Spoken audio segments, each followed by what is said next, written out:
Generators, it's me Jordan and welcome back to my YouTube channel. Now Generators, after 8 whole years and 8 entire seasons, one of my favourite TV shows, Arrow, just came to a conclusion the other day. When I found out the news that it was going to conclude last year, I was very, very emotional. And the final episode just aired the other day. And so I thought, I have to talk about this on my YouTube channel. I have to make a video dedicated to the finale and the whole show in general. And so that's what this video is. It is just a discussion about the show in general, as well as a review of the series finale and a ranking of all the seasons. So before I do start my review of the series finale, I just want to quickly, at least I hope it's quick, talk about my experience with the show and my memories I have with it. And so before I do the actual review, I'm just going to quickly talk about my experience with Arrow. So, I started watching Arrow in 2018, I want to say, 2017, 2018. Because obviously when it first aired in 2012, I was quite young. I definitely wasn't the target demographic for the show, for it being like a very, very gritty and dark crime show. I definitely wasn't the target audience. So I didn't watch it since 2012. I watched it maybe 2017 or 18 when I watched The Flash, and I'm like, oh, this is also connected. I might as well watch Arrow too. And so I did that, and I thoroughly enjoyed it. Obviously, I didn't like some seasons, but I loved some other seasons, which I'll get to later on in this video. And so I definitely just was really, really excited to start watching it, you know, the week it airs in America. And so that's what I did, and I just became so invested into the show. I loved the characters so much, and I actually met the guy who plays Green Arrow, Stephen Amell. I met him at Supernova last year, and you can check out that video by pressing that button up there. Stephen Amell was so nice, and that whole experience was so surreal, and, you know, seeing the guy I'd watched for years on TV in person was absolutely insane. I just had so many fun memories with this show. I love all the crossovers they do every single year, and I just love this show so much. And the final episode just aired, and I was really, really sad. So yes, it is time to talk about the final episode of Arrow. Also, rest in peace, Laurel. Anyway, it's time to talk about Arrow, so here we go.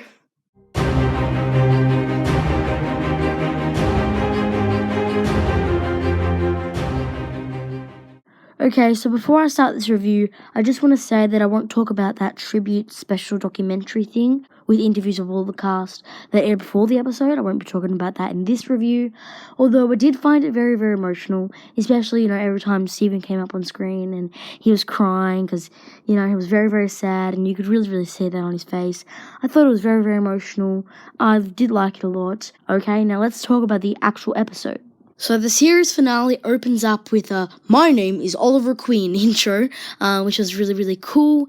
And the opening scene was in like a documentary format, which we saw before in the 150th episode in season 7. But the documentary people come back one more time for the final episode. And in this documentary, we find out that Moira was actually not killed in this post-crisis world. And we actually get to see Deathstroke again. It was a deleted scene from season 2, but it was very, very cool, even if it was for a very limited time. We then see Diggle being interviewed, and Renee shows up at Diggle's house, and I thought it was a nice scene, I guess. You know, I've always liked their dynamic together, Diggle and Renee, and yeah, I thought it was nice. We then cut to Team Arrow drinking, and Diggle telling them about Capuchin, which was a great homage to the Russian flashbacks. And speaking of flashbacks, I'll just talk about this whole storyline here and wrap it all up. So throughout the entire episode, we see flashbacks to season 1, actually to like a storyline that never made it into season 1. So that was really, really cool, and I thought it was a great way to pay homage to season 1. In these flashbacks, we get to see more of the Diggle and Oliver romance, which I absolutely have loved on this show. And this is actually the last time we get to see them, you know, sharing a bromance on screen together, which was very, very nice. And I loved like Diggle was like trying to save Oliver from being a killer to try and be more of like an actual hero. And I really, really liked those scenes. And then later on in the flashbacks, we see Oliver killing like a bunch of people, which was so cool to see brutal Oliver again. And the incredible one shot was absolutely amazing. James Bamford did a phenomenal job. I mean, as he always does. But seriously, like the fight sequence was insane and was just so sensational. I loved it so much. The whole storyline was a great way to pay homage to season 1, as I said before. And yeah, I really liked it a lot. We then go to 2040, where Mia wakes up and sees Sarah at the end of her bed. And Sarah picks her up and says, it's time for you to go back to your father's funeral. And Mia was very annoying in this episode, as per usual, as she's in it way too much. And, instead of remembering and honouring Oliver, a large portion of the episode is taken up by setting up Green Arrow and the Canaries. Many of the scenes are just, trying to show some character development for Mia instead of just, trying to close up Arrow. It's more opening a new chapter, which I didn't really like. But then we go back to the Arrow bunker, and Diggle can finally do the salmon ladder. I love that the salmon ladder found its way into the final episode one last time. And, seeing Diggle do it was really, really cool. He actually took up the place of Oliver in this scene because, Oliver would usually say suit up and he would usually do the salmon ladder. And now Diggle was doing the salmon ladder. He really was the MVP in this episode, especially towards the end. But I'll get to that soon. Mia and Dinah then share a scene, which is where we find out that the backdoor pilot takes place after this episode because, William's taken in the future or whatever. And that makes no sense timeline-wise at all. Like, after Crisis, Dinah wakes up in the future. So how is she still in the past when she should be in the future with Laurel from... The whole timeline just does not make any sense whatsoever. Hopefully if the series gets picked up, which I don't hope it is, but hopefully if it does get picked up, they explain this, because it just doesn't make sense at all if they don't explain this. But then we find out that William is kidnapped again. He's kidnapped in the future, and now he's also kidnapped in the present, or the past, or whatever. He's also been kidnapped by Adrian Chase and by Damien Dark. Wow, poor thing. Anyway, and Felicity then returns, and unlike previous seasons, in particular season 3 and 4, she was actually not that annoying in this episode. Maybe it's just because, I'm not really used to her again. I do think Emily Bett Rickards did a great job in this episode, especially when she sees adopt Mia for the first time. Her acting was really, really good, and when she meets her later on. Even though I may not be a big Felicity fan now, I do think that it was very fitting that she came back for the finale. She's obviously Oliver's soulmate, and so for her not to be in this episode, it just doesn't really make any sense. And then when they were in the bunker trying to find William, there was so many people. There was Ragman, who randomly shows up. They didn't even explain that he was there, but anyway, Ragman shows up. There's obviously Felicity, Diggle, Renee, Dinah, Mia, Roy, and Thea. Who else was there? It was doing this off the top of my head. There's Curtis. Oh yeah, Lila, Laura. Oh my gosh, it was just so many people, and it was just absolutely insane. And I love the effort that they went to bring everybody back for one special episode. Obviously Oliver Queen left a significant impact on this show, or just the entire Arrowverse. And so bringing everybody back to, commemorate and remember Oliver is just very, very fitting. And I love the effort that everybody went to. We then attempt to save William, and we see Arsenal and Speedy team up one last time, and they're doing really, really cool tricks on flips and stuff on the roofs. And that was really, really cool. I loved their relationship a lot. I actually had a prediction about their relationship before the episode, which was based off absolutely nothing online, and it was just purely my prediction, and that was that Roy and Thea would get engaged to, conclude their storyline and tie some loose ends. And I can't believe that this actually happened. You can only imagine how surprised I was when Roy said, "Will you marry me?" I was just screaming. I was like, I can't believe I got that right. I was just so happy that, they finally got their fairy tale ending.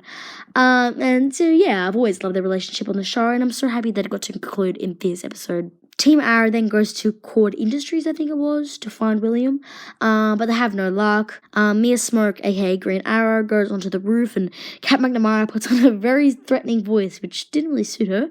And yeah, but I thought it was cool that they tied the flashbacks into the present day storyline, and it was a cool parallel, and that the guy who kidnapped William was the same guy from the flashbacks. So I thought that was reasonably cool, and it gave some meaning to the flashbacks, which was very, very nice. We then see Earth 2 Laurel go to SCPD. I mean, it's Earth Prime Laurel, but to differentiate between Earth 1 and Earth 2 Laurel, I'm just going to call it by what Earth they're from. So Earth 2 Laurel then goes to see Quentin at the SCPD, and she finds out why she took Earth 1 Laurel's place, and why Oliver Queen didn't resurrect Earth 1 Laurel when he was recreated in the universe.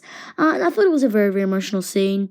It had some great acting from both Katie Cassidy, Paul Blackthorne. I've always loved them on the show, and their relationship and dynamic as father and daughter. And yeah, it was no exception in this episode. I love their relationship a lot. And then we go back to the bunker, and Dinah flicks the switch, and the bunker gets turned off, and it was a really, really emotional scene, and it just made you realize, wow, Arrow's actually ending. I'm definitely gonna miss this bunker. It was, yeah, I'm lost for words. Anyway, we then go to Oliver Queen's memorial service, which is where we see Quentin give a very nice eulogy or monologue about his relationship with Oliver and how it's progressed so much since the first season. He started off, hating him and thinking he's a criminal, and then towards the end, he really, really started to respect Oliver, and I really like that monologue. And then the Green Arrow statue is revealed, which was very, very cool, and a great tribute to Oliver and a great way to honour him and the sacrifice he made. Although I wish it wasn't shown in the last episode, because if it was revealed in this episode for the first time, it would have been much, much cooler. But if we saw it already in the previous episode, then it just didn't really have as much of an impact as me as I wish it would have. But anyway, and we then go to Oliver's funeral, which was extremely emotional. I'm not going to lie, I did tear up quite a bit. The amount of people in this scene was absolutely insane. I loved seeing Nyssa and Talia again. That was a big surprise for me. And yeah, this is probably going to be the last time in Arrow, most likely. So it was very, very nice. I love the characters a lot. Also, Barry makes a cameo, which I knew he would based off promo images. But also Kara's there, which is really, really nice.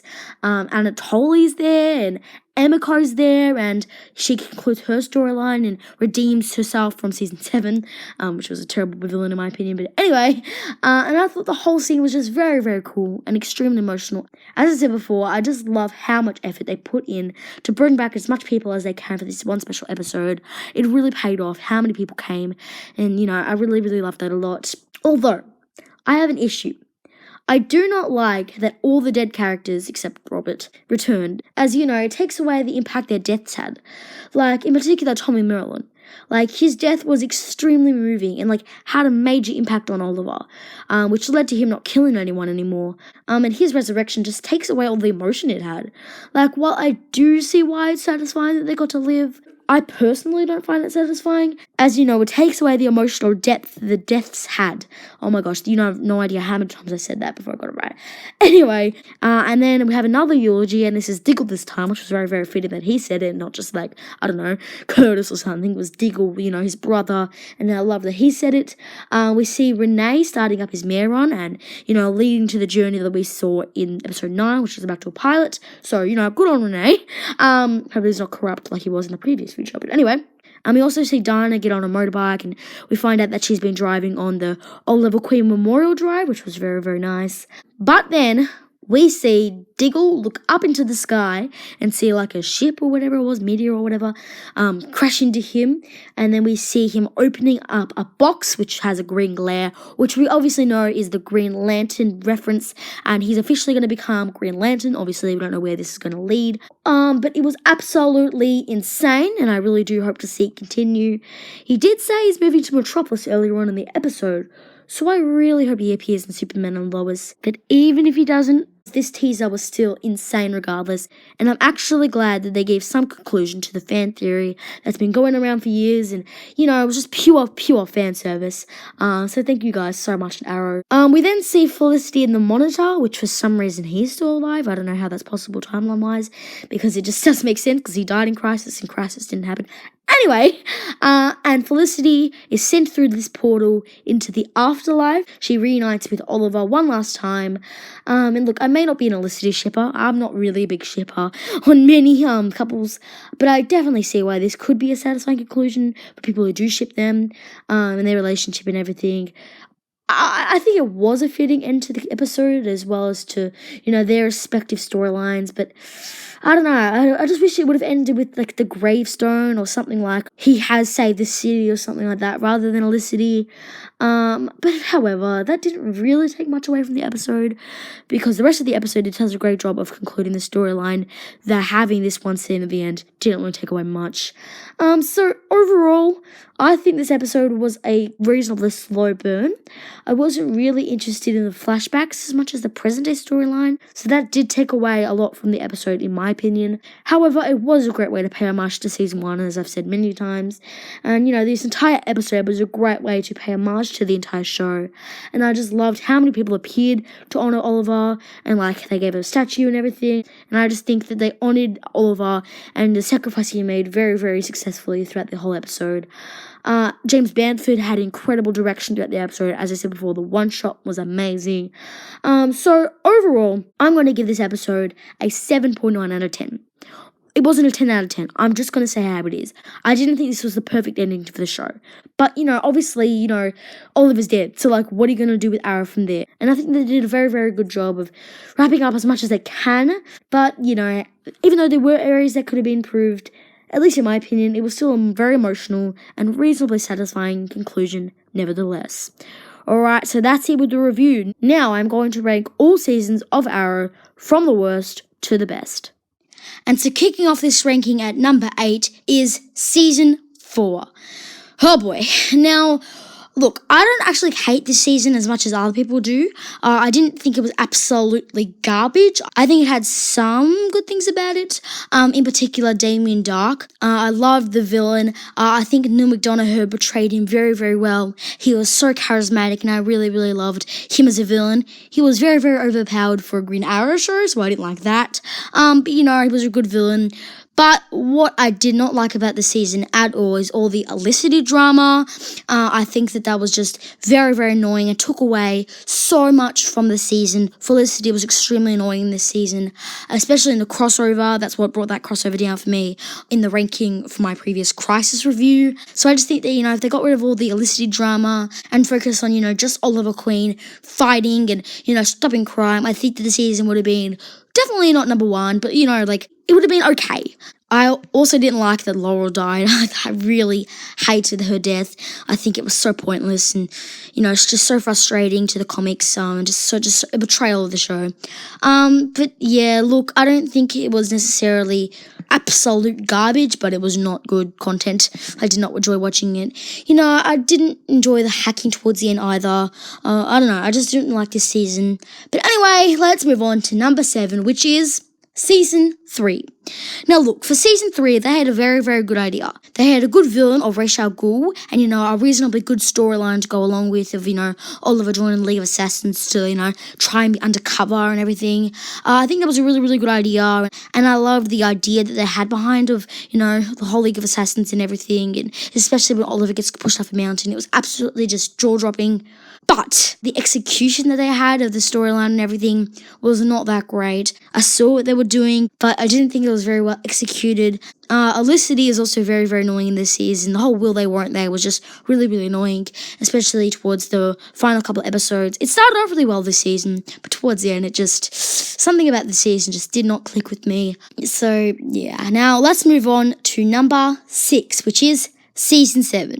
Now, Season 7 started off incredibly, incredibly strong with the whole prison storyline. I loved it so much, and I think Ricardo Diaz posed such a threat to Oliver in the Slabside Redemption episode, and I really, really liked the whole storyline. But towards the end of the season, I didn't really like, actually, I did not like at all. Emiko was a villain. I think her motivation was really, really weird, and the whole character just felt so, so forced to me. Yeah, just the whole Ninth Circle thing, I wasn't that big of a fan of. I didn't like that they killed off Ricardo Diaz very randomly and gave no real payoff to his death. But Season 7 started off well, had great potential. I just wish that they'd gone some other route towards the end. But anyway, let's move on to number 5, which is Season 6. Unlike Season 7, where the first half of the season was great, and then towards the end had some slight sense of mediocrity to it, Season 6 was the actual opposite. The season started off not great, I'm not gonna lie. I did not like Hayden James as a villain. I didn't like how they made a hacker a main villain to the Green Arrow, because, he poses no physical threat at all. But, I think that towards the end, I did think that Ricardo Diaz was a reasonably good villain. Definitely improved in Season 7. I did not like the civil war between Team Arrow. The whole argument about trust or whatever. I wasn't a big fan of that and felt that was very, very forced. But I really, really did enjoy the moment at the end when Oliver reveals himself to be the Green Arrow on screen. And yeah, I really would like the payoff to that cliffhanger. But yeah, it had room for improvement this season, obviously, as most of these seasons do. Actually, all of them, I think, do. But anyway, let's move on to number 4, which is Season 1. Now, I know a lot of you guys probably have this season probably at number 1 or number 2 on your list. I wish I could say the same, but to me, I think that I just didn't like the whole dark and brooding tone about the season. I definitely think that it suited the Green Arrow, you know, he's a dark character and he's gone through so much trauma. I personally wasn't a fan of it though. I absolutely loved the flashbacks with Slade Wilson, and I really liked Malcolm Merlyn's plan towards the end of, you know, the undertaking and everything and how that all led up. I really liked the final couple episodes, but throughout the entire season, I don't know, there's something about this season I didn't find necessarily too exciting. It's definitely not bad as season 4, but it's definitely not as good as other seasons later on this list. So number 4 is where I'm going to put it. So if you disagree with me, I'm sorry, that's just my opinion. But anyway, now let's move on to number 3, which is Season 8. Now this season had a lot of ups and downs. Ups being a great way to pay tribute to the show and to close out so many loose ends, but some downs being Mia Smoke and the whole setup of the Green Arrow of the Canaries. I think she definitely ruined the season. Every time she was being around, she was just a really annoying character, especially many of her arguments like, you left me as a child, like, he's trying to save the whole world, like, how's that selfish? Like, I just really didn't like Mia in the season. Had really, really good episodes, such as, you know, the first episode, and obviously Crisis was amazing, and the final episode was a great way to conclude the entire show. It had many, many high ups, but many, many low downs.